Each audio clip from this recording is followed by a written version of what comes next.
Hello card friends, I'm Chaz and this is Rainbow Reverse. Before I get into it, look at these cute little plushies that I got from Ketivan on the Vanguardians Facebook group. She makes these cute little plushies and was selling a couple, so I had to get them. I love Gurgwit, he's my boy, and Alexi really wanted me to get the Kai, so here he is.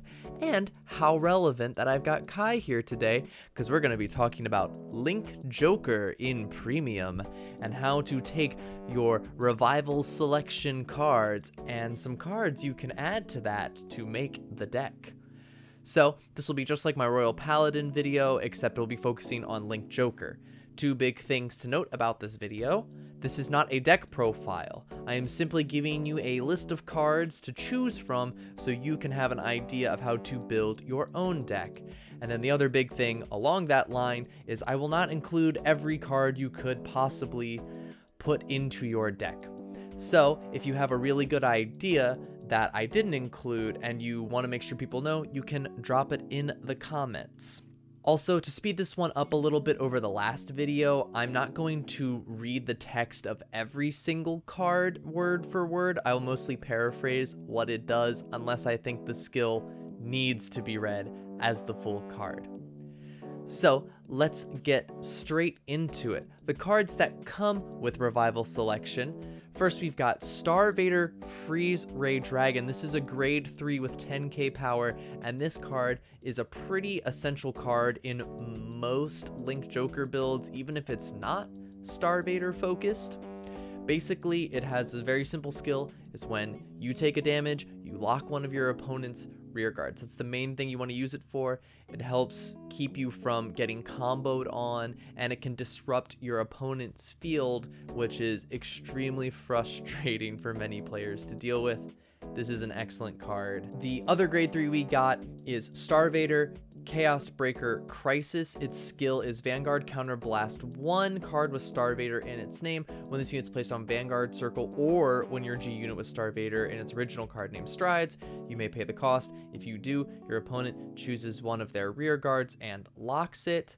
And then when a card is unlocked once per turn, you can retire the unlocked unit and draw a card. You may run this one, you may not. It's okay. There's lots of chaos options out there. The stand trigger we get in this set is Shockwave Star-Vader Dysprosium.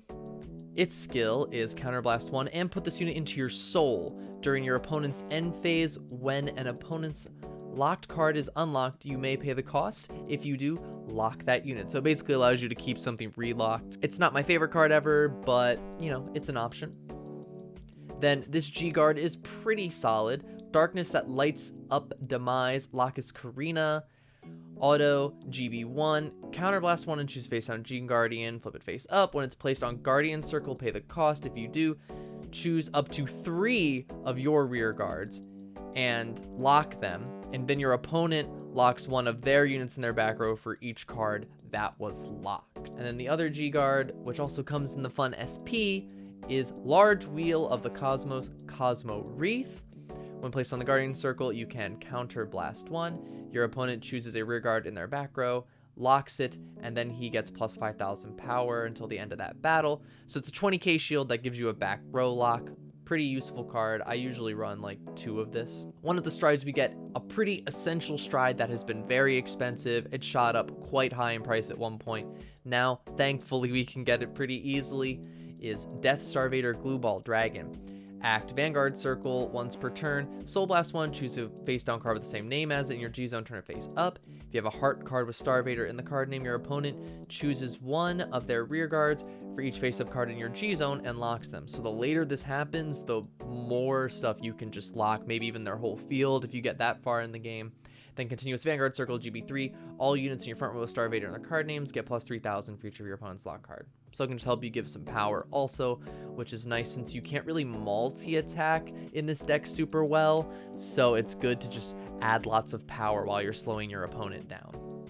And then the other one, another excellent stride, is Death Star-Vader Chaos Breaker Deluge. And its skill is act on the Vanguard Circle once per turn, GB3, Soul Blast 1, choose a face down card in G zone, turn it face up, and then you discard a card from your hand. And then you have to do this on a Chaos, but your opponent chooses 2 cards from their hand and puts them on separate rearguard circles as locked cards. Then if the number of cards in your opponent's damage zone is 4 or less, choose one of your opponent's locked cards and they put that card face down into their damage zone. So you can't win the game off of this skill, but you can definitely push it pretty close. And what's great is since the card goes face down, you do not give them a counter blast to use. So that is very nice. And it gets cards out of their hand, so that way they have less to guard with. Love this card. It is excellent. I'm so glad it got a reprint. So now we've looked at everything in the Revival selection. Now I'm going to go into the cards that you can pick up so you can actually make a full deck. Again, you might not run everything in this, but these are just some things to consider. This will mostly be focused around your Vanguard being Chaos Breaker of some sort. There are a lot of chaoses out there that you can choose from.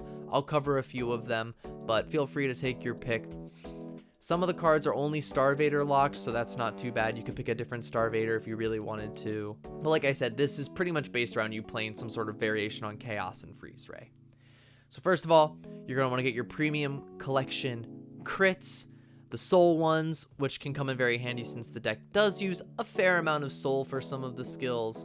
And then of course, your stride fodder crits. These are also really good because you don't have to get rid of your units that you might want to play in order to stride.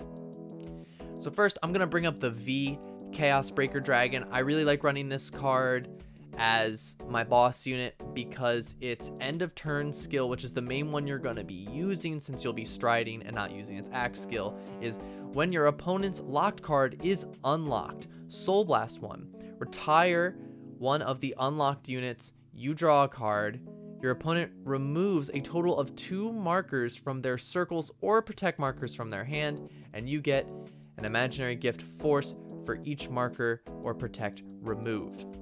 What's really great about this is it allows you to farm markers if your opponent has been farming them. You can get some back for yourself, which can come in super handy for building power, and then also you get to draw, always good, and you get stuff off their field. And what's really cool is this doesn't have to happen at the end of turn or anything. This can happen in the middle of their turn with some other cards if you unlock them, or even if they unlock their own card, you can still activate this skill. So this is just a really solid card that I really like sitting on. It comes in so handy, and there's a pretty fun combo that I will bring up a little bit later that you can do with it. Next one is the other V Star-Vader, Bisection Star-Vader Zirconium. When it's placed on the Vanguard or Rearguard circle, if you have a Star-Vader Vanguard, you can counterblast 1, and your opponent locks the top card of their deck onto an open Rearguard circle. If they do it in the front row, nothing happens, but if they do it in the back row, you get to draw a card and get plus 10,000 power. And then its second skill, which is another really great skill, is Continuous Rearguard Circle. If your opponent's Vanguard is grade 3 or greater, and they have a locked card, all of your Vanguard's original critical becomes 2. So it allows you to add some extra pressure to your Vanguard swings, because you're going to want to have lock cards, so you're going to pretty much have your opponent's field locked as much as you can once you get to grade 3, so you're probably going to be swinging with some crits. Super nice. And then the last V Star-Vader card that we got in the last set, Star-Vader Craving Claw, Vanguard or Rearguard Circle. When its attack hits or the attack it boosted hits a Vanguard, you look at the top 5 cards of your deck, reveal up to 1 card with Star-Vader and its card name from among them, and put it into your hand and shuffle your deck. So it just allows you to plus on hit, which in premium, again, on hit skills have their pros and cons, but since we're running a fair amount of Star-Vaders in an actual premium deck, you're probably going to plus 1 almost guaranteed every time that you hit on this, which is really nice. But its second skill is also really fun, is you can put it into your soul if your opponent's Vanguard is grade 3 or greater, and then choose up to one of your opponent's locked cards, unlock it, and then when you unlock that card, you lock a different card of theirs. So this allows you to switch around some locks if you need to, and it allows you to activate Chaos's skill if you're sitting on your grade 3 and you're not striding on your turn, which is also really fun. Then we're going to look at some older cards. I got Star-Vader Colony Maker. It's a grade 2 with 9k. Its skill is very simple. When you place it on the Rearguard circle, if your opponent has a locked card, you counterblast 1, you grab a grade 1 or less from your deck and call it to Rearguard circle, and then shuffle your deck. So what's really great about this card is you use it to call this next card if you need to, which is Turmoil Star-Vader Zinc. This is a grade 1 at 7k, and this is one of the most essential cards you're going to play in a Chaos deck. Its skill is Act Rearguard Circle. Put this unit into your soul if you have a Vanguard with Chaos in its card name, and your opponent has a locked card, Counter Charge 2, and Soul Charge 2. This refunds a lot of costs that you will definitely be using in this deck, and Zinc is honestly what I consider to be one of the most essential cards to play this deck because you do use a lot of resources, but this helps you get them back real easy. And Soul, just stack it up. This next card is Star-Vader Globuladia. I just call it Glob for short. It's a grade 2 9k.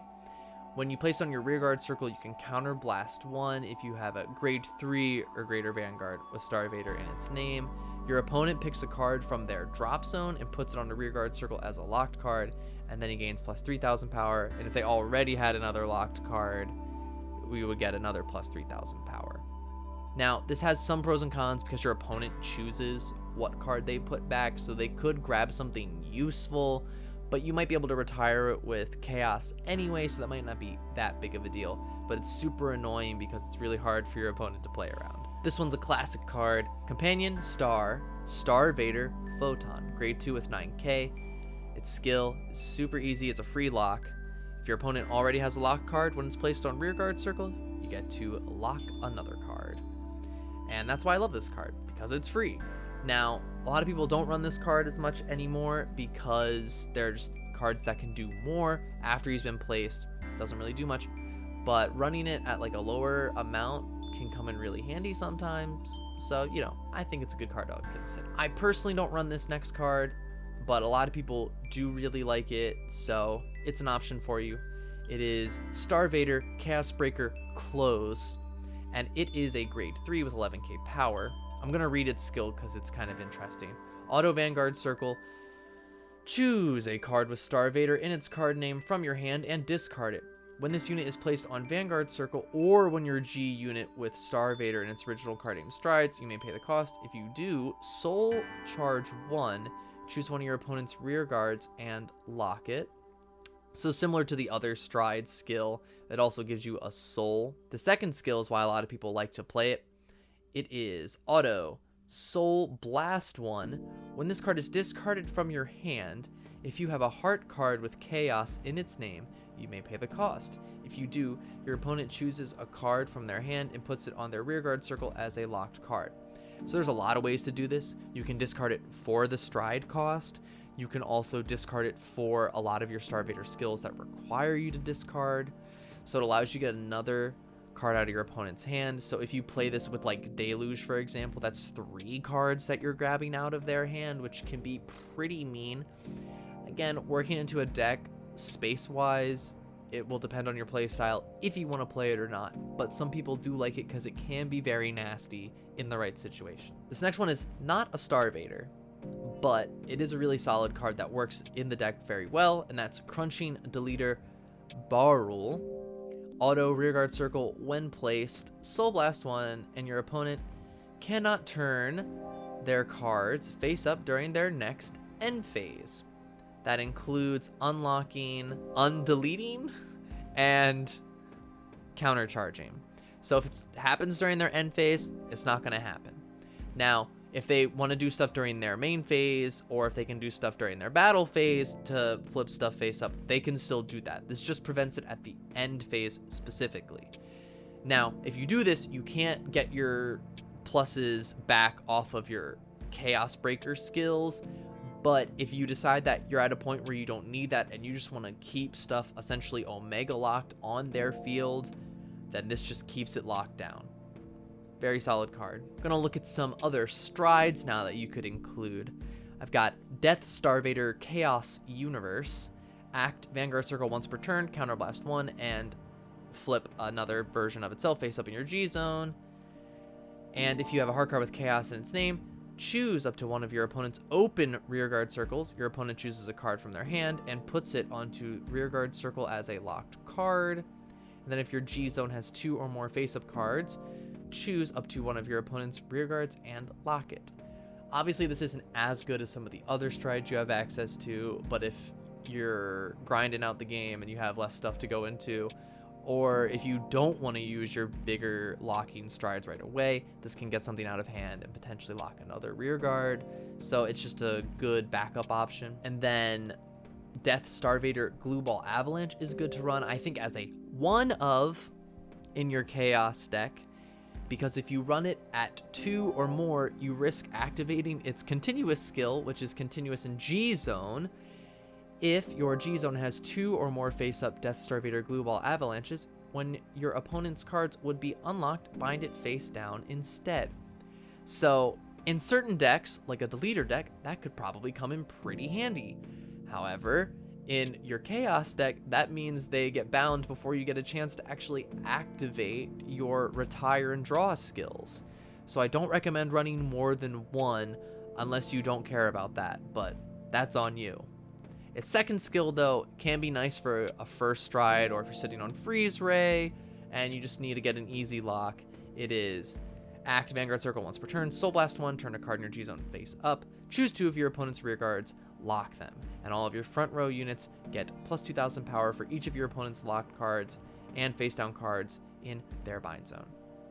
So just an easy lock, get a little bit of power along with it. I think, again, running it as a one of is just real nice because it's super cheap to activate. Then you can also run Nebula Dragon, Barrio, and Dragon. This one's an interesting card. It doesn't really play with locking per se, but if you don't have other options, or if your opponent has just farmed so many markers that you need to get rid of them, you can do this. Auto Vanguard Circle, when placed, turn a card in your G-Zone, face up, remove all markers from your opponent's circles, remove all protect from their hand, and this unit gets plus 10,000 power and plus 1 critical until the end of turn for each marker or protect move.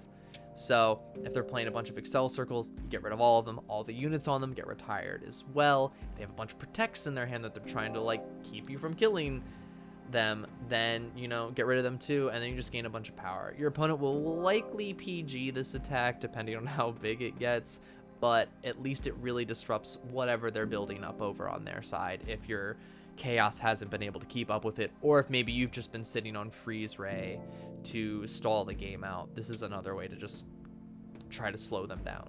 In terms of G Guardians, I think you can run Genesis Beast Destiny Guardian.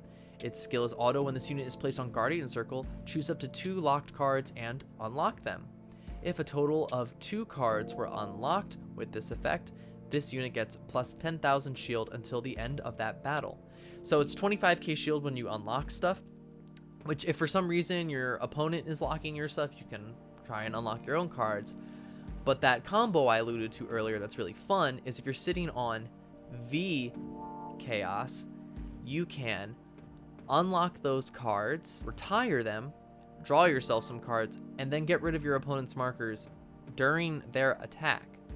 And if, say, they're playing an Excel deck, you can remove their Excel circles during their turn, thus retiring anything on those Excel circles, preventing them from attacking you too much.